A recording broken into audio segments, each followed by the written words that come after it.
Okay, let's get some perspective. Foo Kien Yap is Senior Investment Strategist at Standard Chartered Bank, and Peter McGuire is CEO, Exim Australia. Gentlemen, good morning. Great to have both of you here. Appreciate your time, as always, on CNBC TV 18. And Peter, thanks for joining us on sort of short notice. This is, of course, all, in a way, reacting to headlines at this stage, but oil, after closing at about 87, is past 90 this morning on these reports which are coming of explosions in central Iran, etc. There is, of course, an immediate reaction because that region produces a fair bit of oil, and then slowly the market will start to look at specifics. What is the exact quantum of oil which perhaps goes out of the market if this flares up into a wider regional war? How long before where we are now and, the next, we get to sort of a reasoned kind of assessment? And what's your own sense? Is this going to lead to a big flare-up in oil prices? I think a couple of things. First off, any market that jumps like oil 3.5%, 4% in a matter of hours really demonstrates the fragility of the market, and that I suppose the premium that is quickly built in from geopolitical. And when you've got a number of explosions, as you've just highlighted, across numerous countries, this is the sort of tension that really creates much upside unknowns in the sense of price and where that can take us. So look, it's too hard to really, we've just got to give it a couple of hours to get a real read of it, but it's incredibly volatile. That's been washed across gold as well. And you've seen, the issues, I think, are going to be an ongoing saga. Looks like it, and it's building to that, what we've seen as far as Israel and, of course, with Iran. But Peter, in the past episodes of, geopolitical tensions, whether it's the 1990 Gulf War or as early as the Russia-Ukraine war, we've seen crude prices spike by more than 50%. That's the kind of shock we've seen on the back of the supply disruption. While it is too early to say, but do you think that we could be headed there? Is there a probability that this could be one such instance? Well, I'll take it that I'm going to answer that, Reema. Yes, I do believe that that can happen. We know as well as anything that, you see these unknowns enter markets. I can remember back in '86 when they bombed the flagship in the Strait of Hormuz. I think it was the Bridgeton. These sort of shocks really impact markets, and it impacts it very, very quickly, as you have demonstrated, 50% up. Now, we don't know how much, I suppose, collateral is going to wash over the market. You're going to see choke points as far as the Strait of Hormuz. What happens with around the Bab el-Mandab, that Gulf of Fears leading into the Red Sea? Does this really disrupt shipping? What happens as far as airlines? All of these factors really wash across the market, and that creates the geopolitical concerns and then the supply disruptions that naturally, if you've got ongoing sagas and then you've got attacks, then that can really ramp up prices quickly. And I think we've just got to wait and see how it all rolls. But it's certainly not a good sign in April, considering it could be a very, very delicate summer. Got that, Peter. So we'll have to wait for a couple of hours and then see the kind of reaction we get on crude. Let's get in Fook as well into the conversation. Hi, Fook. Good morning, and thanks so much for joining in.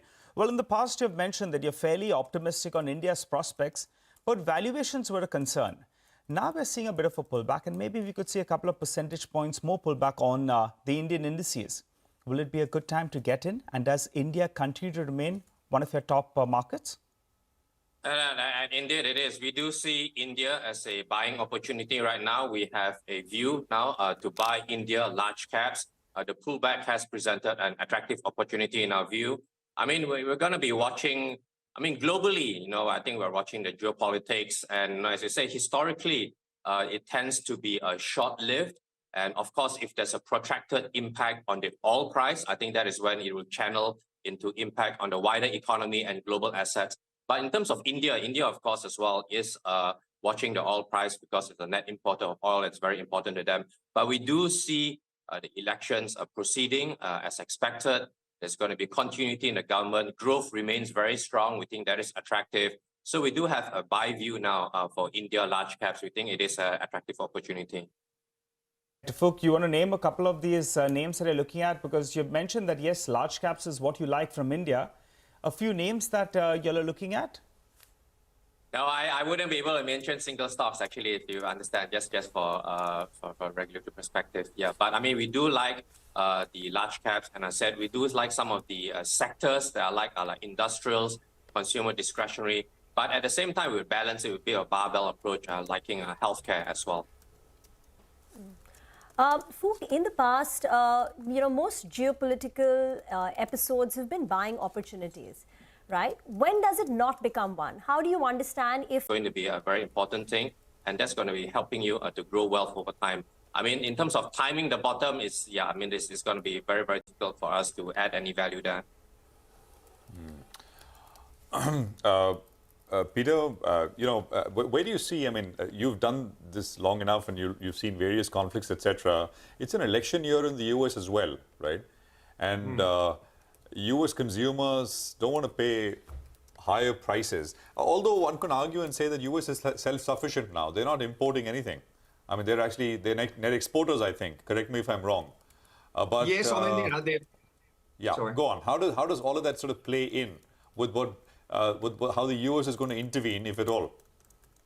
Well, Prashant, I mean, we've got to look at the Biden administration and how they structure their rhetoric around this. So I don't think that they're by what we've heard over the last couple of weeks, I think they're sitting pat on this. There's no, they haven't offered anything as far as assistance to Israel or I think it'd be more to the point of sanctions, depending upon if this really starts to flare up across the whole Middle East region. We don't know from a contagion standpoint, and you could have Saudi involved as well. So it's just there's many moving parts to this. And as you're seeing the market's up now, it's reading something into it. I mean, the market's up 4.15% on Brent. That's explosive. Any move that's like that, 4.2% for WTI. So everyone's long. They're all realizing that's the first part. The second part is how the market appreciates this sort of, is it going to wash out quickly? Is it going to, give back all of those gains? Or is this going to be, an ongoing over the next couple of days as far as trading and what happens tonight in New York? So, again, the unknowns associated with this, there is certainly much concern from a trading perspective. And if you're looking from America, as you're saying, it's a huge generator of oil. And at these sort of prices, I'm sure that the wildcatters and all of the guys, from Baker Hughes, they'd be starting to look at, a time to, if they're not in the market, they'll certainly look at re-entering the market because the prices are just so strong for production. Peter, a quick word on gold and dollar index. These are the king assets in times of uncertainty.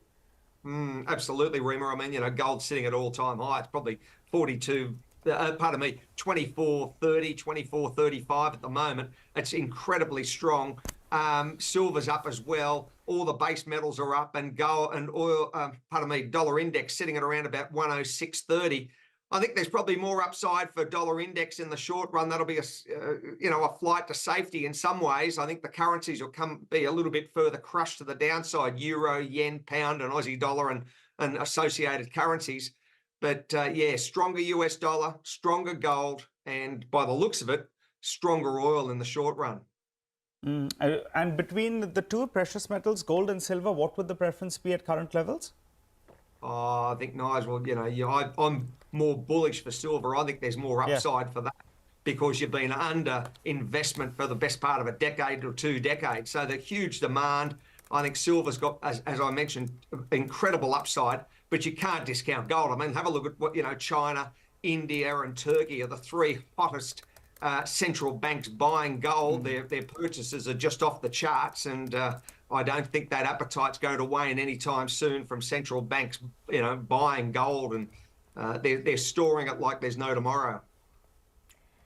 Gentlemen, thank you very much for joining us early this morning and taking us through these tenuous times. Need to get into a short break.